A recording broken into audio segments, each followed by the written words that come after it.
go. Pull up on the tablet. Okay, we are rolling. Hello, everyone. Uncle Crochater here, and today we are revisiting the week before. Well, I say revisiting. We never finish our. Really? That's my exercise. Even the ducks are mocking me. No, that's my thing to do my exercises. Okay. All right. So here we are, the week before, night 3. You feel well rested and excited about going to work, just like you used to, until you step inside the dark and dreary security office. Somehow, all your enthusiasm deflates and you feel exhausted, as if you hadn't slept for 8 hours. As if you have always been in this office, and you will always be in this office. You settle into the seat and sigh, feeling like you've aged 5 years in the 5 seconds it took you to come in and sit down. It must be this midnight shift. Working as night watchman, you lose touch with all the good parts of the job that motivate you each day. There are no coworkers to catch up with. You don't see the smiling kids' faces or hear their happy laughter. And you don't get to see the animatronics the way they're meant to be seen, as entertainers instead of vengeful stalkers. When you go outside into the sunlight, your memories of the night before seem to dull and fade. When you are safe at home talking with Copelia, you question everything that happened, and you come to the No. same conclusion. You imagined it. It wasn't that bad. After all, you're alive. If the animatronics were really alive and hunting you, what would be your chances of surviving one night? 2, 5? Really darn slim. Maybe these lapses in memory are some survival mechanism. How can you go home to your daughter each morning and live a normal life knowing such horrors exist in the world? How could you leave her each night and come back to work here knowing you might not ever see her again? Only if you forget. But you also have a job to do. You've always been a responsible one, even as a kid. No one had to ask you to do your homework before watching TV and riding your bike. You were and still are what they call an overachiever. And yet, you ended up working security at Freddy's. So many people don't understand that, but you tell them some things are more than important than a fancy job and a big paycheck. I love those animatronics, and I make a difference when I go to work each day. Do you still believe that? Did you ever? You sit up straight and switch on the security monitor. Time to make the donuts, you mutter. A child laughs behind you. You spin the chair around and look behind you. There's nothing there but lockers and shadows. Hello, Allison Santos. Pull yourself together, Ralph. Only 3 more nights.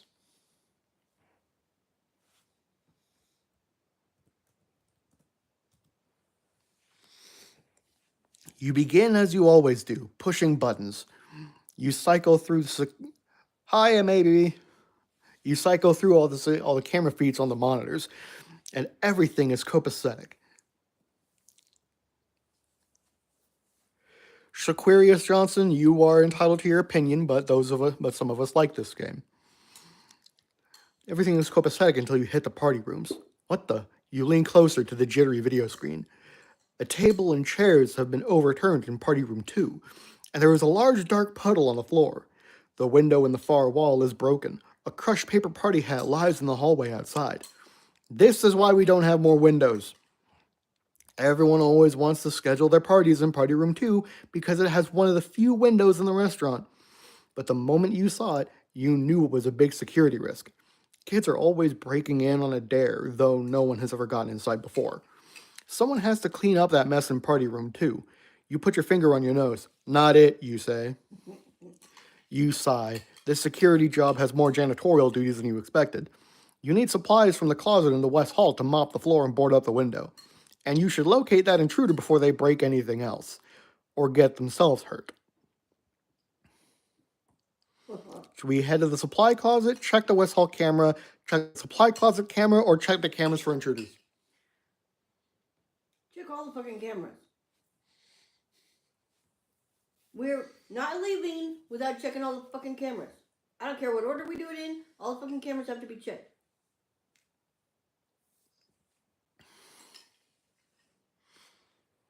Alright, let's check the West Hall camera. You pull up the feed for the West Hall before you go out there. It shows the long corridor leading to the dining area, with the supply closet door on the left. There are several new children's drawings taped on the wall to your left, but they're unsettling images of children with fat teardrops falling from their eyes. Some of these kids have X's for eyes. You shudder. Kids can be so creepy. Even your daughter Capelia used to draw pictures when she was younger that seemed innocent to her, but felt more like threats. Like when she drew you without your head for some reason, saying that it was resting, or the drawing of the two of you eating pancakes where she was passing you a fork by stabbing it into your side. Adorable. They're just drawings, though. They don't have to mean anything, right? Okay, Shaquarius Johnson, we're reading FNaF. I can understand that you don't like it. I understand it's not everyone's thing. But that's what this is today. But that's what we're doing. Mom says knock it off. They're just drawings, though, right? They don't have to mean anything, right? You're about to get up and head for the supply closet when the light at the far end of the hall flickers and the camera goes fuzzy. They need to get an electrical engineer in here before the place gets another health code violation. As you watch, the supply closet door opens. Bonnie steps out. You cover your mouth with a hand. Bonnie walks away toward the dining area. That was a close call, but it should be safe now, for a while. You open the supply closet in the west hall and yelp when something reaches out of the darkness. It hits you in the face and you jerk backward. The wooden handle of a mop falls and clatters hollowly on the black and white tiled floor. You chuckle and look up at the security camera in the hall. You flash at a V sign with your fingers and then stoop to pick up the mop and return it to the bucket. Gradually, your racing pulse returns to normal. You have two big jobs ahead of you in Party Room 2. You have to clean up that spill and broken glass and board up the window. Everything you need is right here, but you can't carry all the supplies with you. You'll have to make 2 trips. But you're not sure which task you should complete for... Okay, dude, you don't need to result to homophobia. Is somebody forcing him to watch this? I don't know, but he won't stop. And now he's saying it's gay. It's like, dude, you don't need to be homophobic. You know what? Just don't engage. Yeah. Let's see, should we clean up the spill and broken glass first, or should we board up the window first? I want to be able to see what's coming at me while I'm cleaning up. Mm-hmm. Let's do the window last. Okay. Clean up the spill. You hate messes, so you decide to clean that spill first. You know it will only get more difficult to wipe up if it dries. You grab a mop and the bucket, then look around for some cleaning solution. The bottles on the shelf are all industrial grade stuff, high concentrated bleaches and stain removers. You bet this is what people use to clean up crime scenes. Despite its smell and appearances, Freddy's is a sanitary place, and management is always reminding staff to keep it clean and tidy, at least in the public spaces.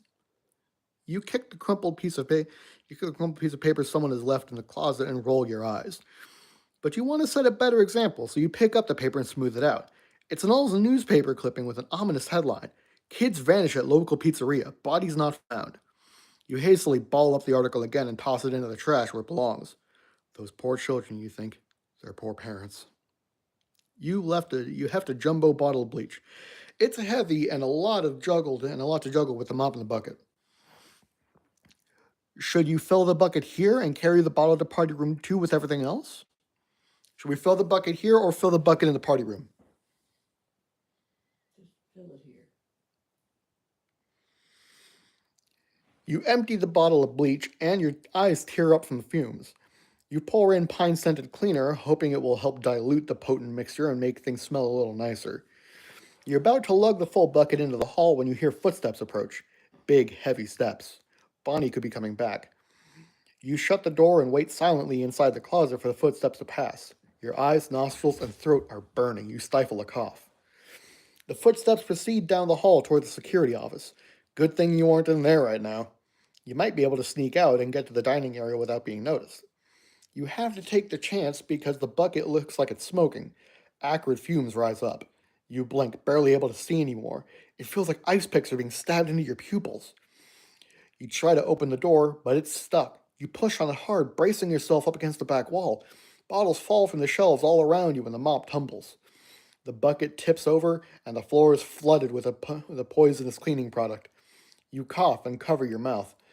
Red spittle and flock speckles your palm. Help! You gasp. Your vision swims, and then mercifully you pass out.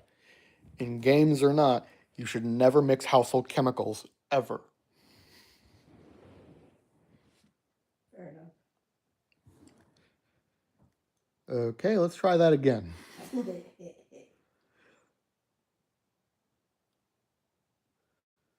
West Hall camera. Hurry to the supply closet. Clean up the spill. This time we'll fill up the bucket in the party room. It doesn't seem wise to handle chemicals in a confined space like the supply closet. So you place the bottle of bleach in the bucket with the mop and drag it in party room 2. You flip on the light. It's a horror show. The spill inside looks like blood. A lot of blood.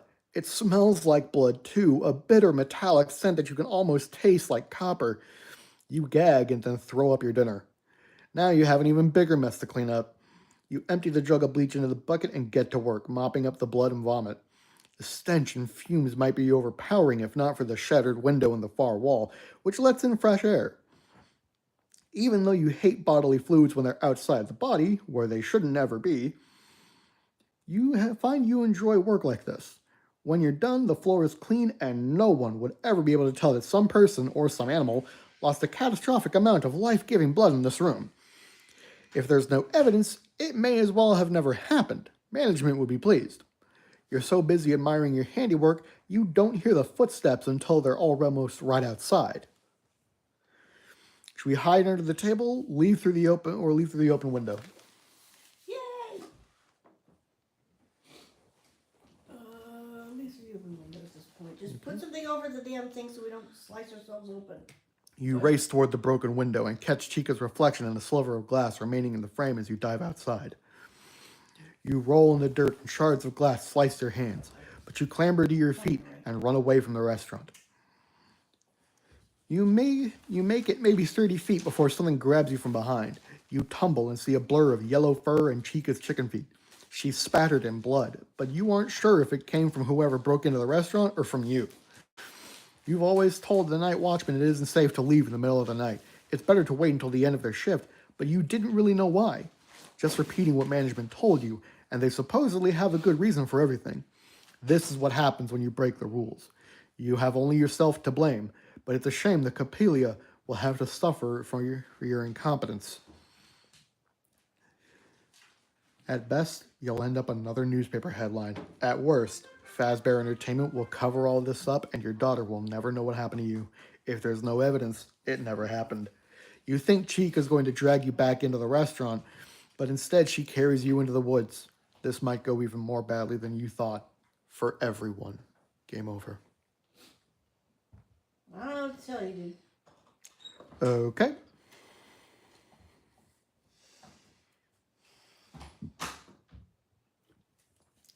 Let's try hiding under a table this time.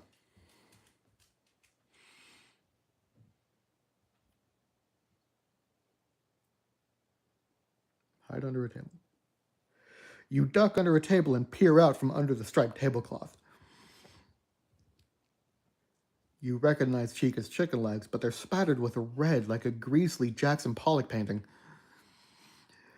Chica walks around the room. Is she wondering what happened to the blood? You remember the mop and bucket next to the door. Chica knows you were here. You force yourself to lie perfectly still, breathing as shallowly as possible. Then you notice there are wet footprints leading from the bucket to your hiding spot. The floor hasn't quite dried yet. In a flash, Chica's face appears under the tablecloth, mouth wide and screaming. She drags you out from under the table, and you remain conscious long enough to see the floor doused in blood again, and to have one final irrational thought: I just cleaned that. Game That over. would be my thought. Damn it, I just cleaned that. Yeah. Okay, so I don't think we're supposed to clean the stains first. Okay. So I guess put the thingy up. Okay, West Hall camera, supply closet. Let's board up the window. Your first priority as night watchman is to keep Freddy Fazbear's Pizza secure and protect the animatronics, though you aren't sure how much protection they need. You'd better make sure no one else can sneak into the restaurant in the night. You pick up a hammer and swing it around experimentally. It's no Mjolnir or Thor, but you already feel a little safer. You grab a box of nails and a pile of wooden planks that are just the right size to set off for the party rooms. What a mess. You step into party room 2 with dread settling in your chest. There's a wide, dark pool of liquid on the floor, and the pane from the window on the far side of the room is gone. Broken glass is everywhere. The shards on the floor twinkle in the moonlight, coming through the open window. It's kind of pretty, despite the circumstances. A cool draft from the window brings the scent of something sharp and metallic. You flip on the light and see that the puddle is red and viscous. That's a lot of tomato sauce, you think hopefully. But when you kneel to investigate more closely, you know it's blood. You gag and run to the window to throw up. The fresh air wafting inside settles your stomach. You've never noticed how bad this place smells all the time, like greasy old pizza and sweat, sometimes rotting meat. And now blood? Human blood? An animal must have gotten in, you say aloud, as if that would make it true. Whatever it was, it's gone. One way or another, you just have to worry about keeping anyone else out. You place a plank over the window and are about to hammer in the first nail when you hear strains of music coming from the dining area. It's getting louder.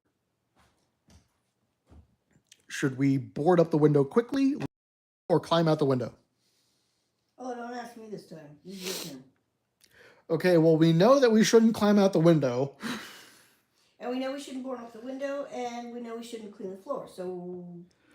I say listen and wait. Okay.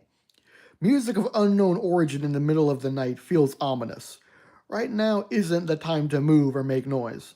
You tiptoe to the open door of party room 2 and grip the handle of the hammer tightly as you listen. You've heard this song before. It's a march, played on a music box or something. As far as you're aware, none of the animatronics have a built-in music box, though you think you've seen one over in the prize counter.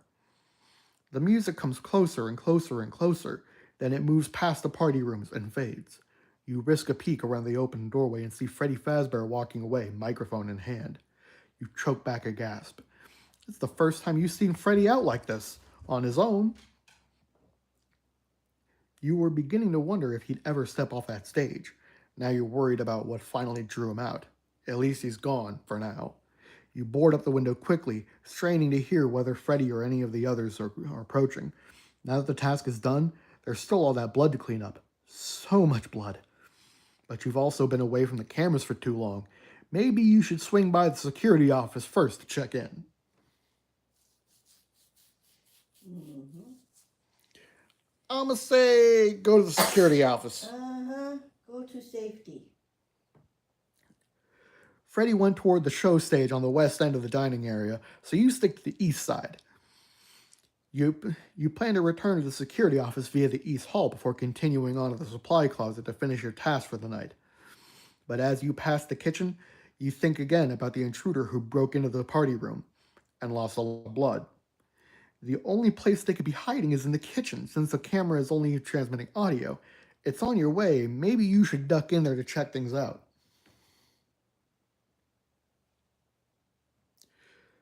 Should we stop in the kitchen or continue to the security office?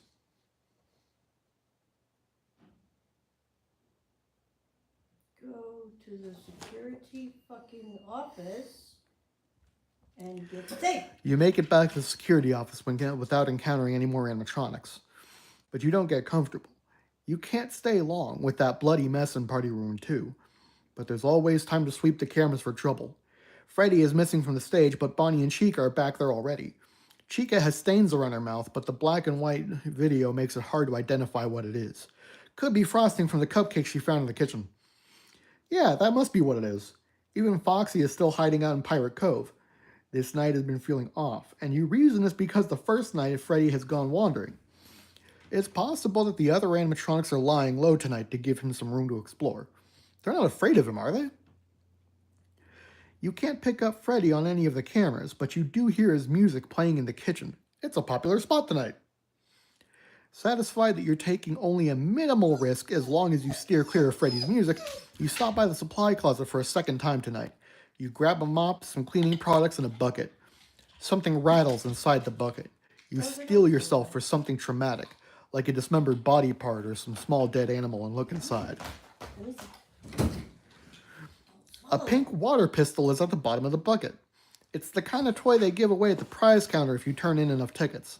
A cheap toy that probably won't work right and will cease working completely after playing with it just a few times. You know they buy these things in bulk for pennies apiece and then make several dollars of profit on them. Finally, I'm armed, you think. You raise the water gun and spin around to aim at the hall outside the closet. Go ahead, make my night, punk. The hall is empty. You probably scared everyone off. You slip the water pistol into a pocket. Even though it's plastic junk, it does make you feel a little safer, which probably says something about how unsafe this whole situation really is. Add water pistol to your inventory. Don't mind if I do.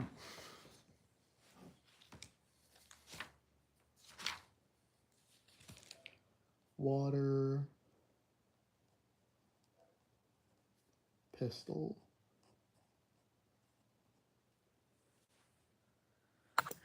You hurry back to party room 2 to clean up. The puddle on the floor has dried some, so it hardly even resembles blood anymore as you apply the mop and bleach and add some pine-scented shine to the red and blue tiles. To save yourself some time, you bring the cleaning supplies to the security office with you. The day shift can put them away, and this way everyone will know that you weren't just sitting in front of the screens all night. You definitely put in a good night's work. Freddy's music starts up again, and it sounds like it's right outside the office, but you can't tell which door it's coming from. It seems to be coming from all around you. You grab the desk clock. It's 5:59 a.m. and back up. Looking from one door to another, you hear laughter and see light flash on your left.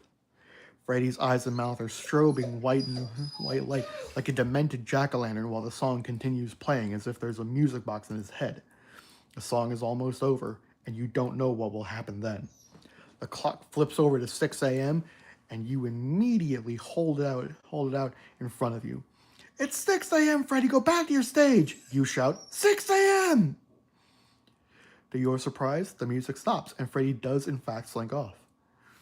You look at the clock in your hands, a makeshift talisman that only works once a night, at a very specific time. The question is, do the animatronics have internal clocks? Or could you deter them by simply changing the time on this clock? Home again.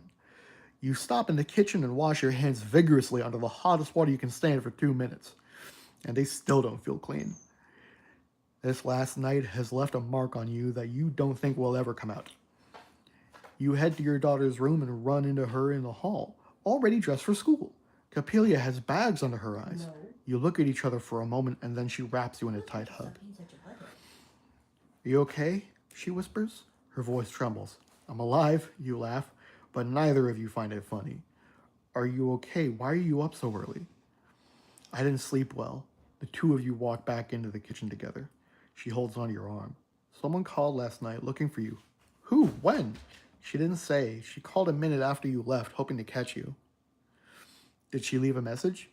She said she would, and then she hung up. It wasn't a very good connection. Huh. If it's important, she'll call back. You don't feel up to making breakfast, and Capelia doesn't seem up to eating much. So you pour 2 bowls of sugary cereal. I'm glad you're home, she says. Me too. Can't I skip school? I want to hang out with you. You're tempted, but she needs to go to class. That's what kids do, right? Just like you after work. I don't think so. Not today, sweetie. I need to sleep anyway. Go ahead, I just won't be around you. Staring at me while I sleep sounds creepy. You wink and you both laugh. And just like that, whatever has been haunting you lifts, and memories of the awful night fade away. Tell you what, you can stay home if you tidy your room. It's getting to be a mess, and I'm done cleaning up after other people. No deal. You smirk. Thought so. So bring me any souvenirs? She asks as she ties her shoes. I did find a couple things lying around. An image of the large bloody puddle pops into your mind. Your breakfast starts to come back up, but you swallow it down. It leaves a bad taste in your mouth. Dad, what's wrong? Tonight was a lot. I'll tell you about it later. Never. Here's your prize for being daughter of the month. You reach into your bag. Okay, so it's talking about a gold ring, Mr. Cupcake, and yeah, no, I'm just going to give her the water pistol. Because we don't have a gold ring or the cupcake. Okay. So, water pistol. She spins the water pistol around her finger like a Wild West gunslinger and then points it at your chest. You've got to ask yourself one question. Do I feel lucky? Well, do you, punk? This was a mistake. Give it back. You reach out to take the toy gun. Oh, you want it? Yes, let me have it. Okay. She squeezes the trigger and water squirts you in the face. Her peals of laughter fill the kitchen. Thanks. You wipe the water from your face and watch her laughing. You asked for it, she says. I sure did. She starts to put the water pistol in her backpack. Nope, you say. I wasn't going to use it. She pulls the water pistol out sadly. Then why bring it? It makes me feel safer, she says. It shoots water. The Wicked Witch of the West has been bullying me at school lately, and I really think this would help me manage that situation. You're not going to murder the Wicked Witch of the West. Leave it here. It'll be waiting for you after school. What a world. She puts the toy down on the coffee table. What about you? I'll be here too. She smiles. Good. She leaves and you go to bed. When you close your eyes, all you see are the horrors of the night. Then you feel your damp hair and you laugh and fall asleep. Remove the water pistol from your inventory. Okay, so that was night 3. We could remove the water pistol from the inventory. So all we have now is a screwdriver, a flashlight, and a gum wrapper. Well, that's going to do it for this stream. Okay. That was shorter than I expected. We died fewer than I thought we would.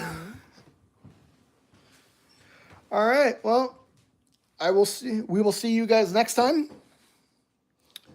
Adios.